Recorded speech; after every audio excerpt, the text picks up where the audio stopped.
Our topic for today is a call to justice. And the idea of justice has been very much on my mind lately. I suspect it's been on yours as well, because we are living in a time that feels painfully and profoundly unjust. Every day we scroll the news and we see a whole host of things that are criminally and morally wrong go unpunished. We see a lot of harm go unhealed. We see the rich and powerful protected, while children who need our aid are left to starve, and people who have done nothing wrong are literally being disappeared from our streets. And when we see these things, something in us begins to rise up. We feel angry. We feel heartbroken, disillusioned. But most of all, we want all of this wrong to be made right, which is another way of saying we want justice. By any definition of the word, justice is people getting what they deserve. And we hold this as a value, not only when we want someone to be held accountable, but when they do something positive as well. If somebody does something wrong and they get caught, we say, well, that's what you get. That's justice. But if they work hard and they win, we say, good for you. You've earned it. And that's justice too. As spiritual seekers, though, this leaves us in a bit of an impossible bind, torn between justice and love. We want to be loving, but if we're loving, will people ever learn? And we want to be just, but if we're just, does that mean we have to be unkind? And so, for those of us on the spiritual path, we oftentimes get stuck with a mind that is split in two, constantly bargaining with ourselves in every situation between punishment and compassion, between justice and mercy. If we're loving here, are we being weak? If we're just here, are we being cruel? As usual, A Course in Miracles gives us a completely different picture. In one of its characteristic reframes, the Course comes in and says, yes, justice is about people getting what they deserve, but not for the reason you think. And that's what we're going to explore today. I'm pulling this message primarily from two areas in the Complete and Annotated Edition of the Course. There's what is justice in the manual for teachers, that section in the manual, and the final three sections of chapter 25 in the text, which chapter 25 in the CE is called the Holy Spirit's Justice. And by the end of our time together, my hope is that you'll be able to see that in the Course, justice isn't something that stands apart from love. Justice is love. Before we get into what the Course has to say, though, I want to begin by looking at the world's view of justice. We've been talking so far about justice being getting what we deserve. And in the world, we get what we deserve based on what we do. This world revolves around rewards and punishment in response to our actions. And so this idea literally shapes our lives. In the world, justice is the great equalizer. And it's interesting because our attachment to justice as an equalizer is so strong that we'll even punish ourselves when we get it wrong. In high school, for example, I shoplifted a book from Walden's in the mall, and I felt so bad about it that I applied to work at Walden's, which I did for a little while as a way of paying them back. And I still have the book I stole, which is called God's Little Devotional Book on Success. And the irony of that is not lost on me. The emphasis on punishment, by the way, is how we know that in our world, justice is our priority over love. We know that a world without love would be hollow and barren, but we think a world without consequences would make the very fabric of society fall apart. Without consequences, we think there would be no incentive for goodness and evil would run free and take us over. And so our mind feels forced to choose between love and justice. And we pick justice because it seems stronger. This is why we love that idea of karma so much. People should get what they deserve for what they do. That's what we think makes the world work here. And this is where A Course in Miracles comes in, which it does first right out of the gate with a heavy dose of criticism for the world's view of justice. In the Course's view, when we talk about justice in the world, what we're really talking about is vengeance in disguise. The Course says to the world, justice and vengeance are the same, for sinners see justice only as their punishment, perhaps sustained by someone else, but not escaped. The laws of sin demand a victim. Who it may be makes little difference. And then the Course goes on to say, this is not justice, but insanity. This is a really important line that the Course is drawing here, because what it's saying, extreme as it will sound to us, is that any form of punishment by definition is not justice, but vengeance. And think about the implications of that. If you murder my sister and I murder you, we consider that vengeance. But if you murder my sister and you're killed by the state or you're locked away in death row, that's considered justice. And the Course is saying, no, these aren't different things. They are the same thing, because the essence of the action, retribution, doesn't magically become right or noble if it's carried out by an institution versus an individual. From a Course perspective, just because punishment is given through the quote unquote justice system doesn't mean that it's not vengeance, and it certainly doesn't mean that it is justice. Again, if it's wrong for one person to do it, how can it be right when a system of people do it? So the Course does not like this idea of punishment at all. And I know this makes us uncomfortable. However, the Course does retain the basic idea of justice being, quote unquote, getting what we deserve. Only the Course goes in a fundamentally different direction from there. Because in the Course, what you deserve isn't based on what you do. It's based on who you are, who you really are, as God created you.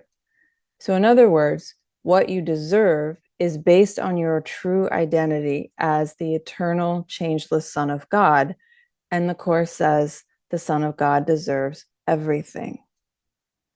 There's a beautiful passage in chapter 25 of the text that says, you have the right to all the universe, to perfect peace, complete deliverance from all effects of sin, and to the life eternal, joyous, and complete in every way as God appointed for his holy Son. This is the only justice heaven knows, and all the Holy Spirit brings to earth. This is the Course's radically redefined vision of justice. God's justice is not retribution, it's restoration.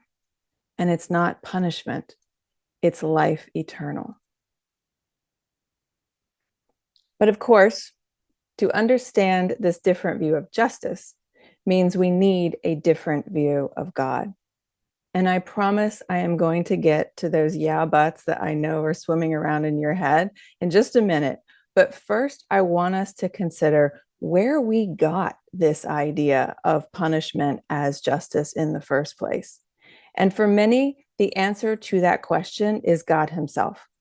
Many of us have grown up with stories of God sending floods, God sending famine, God sending war, etc., to make people pay. The Bible even quotes God as saying, "Vengeance is mine. I will repay." One of the most significant things the Course is trying to do in the world with the topic of justice and well beyond it is to heal this wrathful view of God in our mind. Near the beginning of the text in chapter 3, the Course says, "It is not necessary to consider anything acceptable if you have to turn a whole frame of reference around in order to justify it." And here he's talking about demanding sacrifice in order for someone to be innocent. Course says this procedure is painful in its minor applications and genuinely tragic on a mass basis. Persecution is a frequent result justified by the terrible misperception that God himself persecuted his own son on behalf of salvation. The very words are meaningless. In milder forms, a parent says, "This hurts me more than it hurts you," and feels exonerated in beating a child. Can you believe that the Father really thinks this way? If you don't understand how much the belief in God as wrathful has embedded itself into our society, ask your LGBTQ plus friends how it has affected their lives. They will tell you, but of course we don't need them to. We see this everywhere. If God gets to decide who is worthy and who is guilty, who deserves mercy and who doesn't, then we think it must be okay to deputize ourselves and make that our job too. On a mass basis, this results in persecution, and we're seeing that now in the deportations on our streets here in the States under ICE. And it trickles down into our own homes where parents feel justified in mistreating their children because, well, that's what God did. Can you believe the Father really thinks this way? The Course says we have this all wrong. This isn't God's idea of justice come down to us. Rather, this is our idea of justice put on him. And that's why we see him as vengeful. The Course says God's judgment is his justice. Onto this, a judgment wholly lacking in condemnation, an evaluation based entirely on love. That's God's judgment. A judgment wholly lacking in condemnation, an evaluation based entirely on love. You have projected your own injustice, giving God the lens of warped perception through which you look. Now it belongs to him and not you. You are afraid of him and do not see you hate and fear yourself as enemy. So in reality, God's justice has nothing to do with payback and everything to do, as it says here, with being wholly lacking in condemnation and having an evaluation based entirely on love. We know that true justice is impartial. That's why you see Lady Justice as blindfolded. But is it truly impartial when people are treated so differently, when some are rewarded and some are punished? Real impartiality gives equally to everyone, and that's exactly what God does. He loves everyone equally without exception, and that is why he is not vengeful. The Course says vengeance is alien to his mind because he knows of justice. To be just is to be fair and not be vengeful. Fairness and vengeance together are impossible, for each one contradicts the other and denies that it is real. So, quick recap here.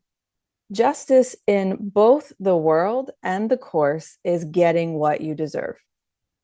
Only in the world's view, justice is getting what you deserve based on what you did. And in the course's view, justice is getting what you deserve based on who you really are. And you are God's son, complete and healed and whole, shining in the reflection of his love, which is why the course says God's justice warrants gratitude and not fear. If we are to ever understand true justice in this world, we have to lay down the belief that God makes people pay. And we have to lay down this belief that we are forced to pick a side between justice and love. We've been conditioned to see love and justice as separate, where justice took all the righteousness and strength, and love is left weak and powerless. But justice and love are not at odds. The Course says, again, they are the same thing. And you have to understand this if you are really going to get the Course's view of justice. The split mind in us is what puts us in that constant state of conflict that I referenced before. And that split mind is at the heart of all of our yeah, but questions that I'm sure you are feeling right now. Yeah, but what about the truly wicked things that we do to each other here? Are we just supposed to overlook all of that with no accountability, no consequences, no reckoning? But again, this is a false choice. The Course never says look away. The Course says open your spiritual eyes. Yes, aggressors must be stopped. Yes, sometimes boundaries must be drawn. But if we strike back from a place of vengeance and punishment, if that's what we call justice, then we are only adding more attack in the world. And that, from a Course's perspective, is the real injustice. In the Course, God isn't setting aside his justice to love us. He is applying it because love is his justice. And that is the answer to our yeah buts. Those yeah buts in our mind, they are not the final word. They come from our attachment to the world's view of justice. But it doesn't have to be that way. And we have examples of that here in this world. Recently, I watched a remarkable TED Talk by ACIM Hamza and Plez Felix. And the backstory is that in 1995, Azim's only son was shot and killed by Plez's grandson while he was just delivering a pizza in San Diego, California. He was 20 years old, he's a college student, had a fiance, and life just taken like that. And his father, Azim, said in the talk, you could take the position, quote, he killed my one and only son. He should be hung from the highest pole. But how would that improve society? And then he went on to say, there were victims at both ends of that gun. And now, almost 30 years later, these two men who had both lost so much, the father who had lost his son and the grandfather whose grandson has been sitting in jail since 95, are working together through the foundation that they started to prevent youth violence. So there's accountability there. Plez's grandson is in prison, but he also works for the foundation that the father of the man he shot founded with his grandfather, and the forgiveness that has been shown to him has truly transformed his life. That is love as justice and justice as love. I mentioned at the beginning of this talk that something in us rises up for justice when we see harm and wrongdoing. It's almost like our soul just cries out and says, this cannot stand. And the Course's response to that is yes, justice does need to be satisfied. But what satisfies justice from a Course perspective is not punishment. What satisfies justice is love restored to it. So, whereas the world says justice is served because this person paid, God says justice is served because this person has been given everything as my son. The Course says justice is only satisfied, finally satisfied, fully satisfied when it is returned to love. Love for all of those people we despise. Love for all of those society has locked away. Love for all of those being pulled off the streets as we're sitting here right now. And so the question becomes, what does this mean for us? What can we actually do? And this is a big problem that we are talking about. The world has had thousands of years of conditioning in seeing justice as vengeance. What can one small person do to reverse any of that?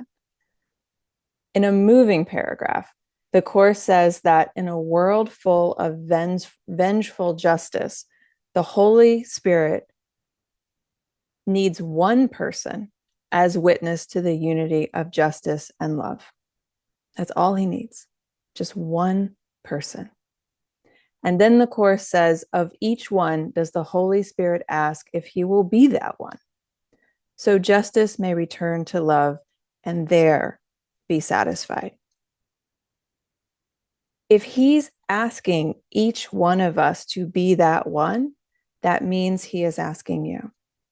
He is asking you to be that witness, to say yes for the fact that justice is love and love is justice, to make that your purpose on earth. The Course says that in whatever form our special function takes, it's meant to be centered on this idea that justice and love are not separate. So the question is, how do you become that witness the Holy Spirit needs? And the Course says you can be perfect witness to the power of love and justice if you understand it is impossible the Son of God could merit vengeance. And if that sounds like a high bar to understand that no one merits vengeance, it is. But then the section goes on to say that we have the Holy Spirit's help. It says the understanding you need comes from a larger self within you, quote, so great and holy that he could not doubt his innocence. So your part is simply to get your mind pointed in the right direction, to get your mind pointed towards understanding that the Son of God never merits vengeance, which is different than accountability, and to get your mind pointed towards receiving that understanding from a larger self within you. And then, when your mind is pointed in that right direction, you give miracles, expressions of love to everyone without the usual considerations that we have of their deservedness. You give miracles to strangers. You give miracles to those who have fallen out of your good graces. You give miracles to those whom everyone else considers undeserving. In other words, you give miracles to everyone you see. There's a section in the text of the CE that's actually called the justice of miracles, where the Course just flat out says a miracle is justice. It is not a special gift to some to be withheld from others as less worthy, more condemned, and thus apart from healing. It says, where is salvation's justice if some errors are unforgivable and warrant vengeance in place of healing and return of peace? And this is incredible. If miracles, the Holy Spirit's gift, were given specially to an elect and special group and kept apart from others as less deserving, then he, the Holy Spirit, is allied to specialness. What he cannot perceive, he bears no witness to. And everyone is equally entitled to his gift of healing and deliverance and peace. Now, we know that a witness in the context of our justice system is someone who testifies to what they know to be true. Imagine being that witness the Holy Spirit needs in the world. The world bears witness to justice as justice that demands sacrifice. You can bear witness to justice demanding no loss to anyone.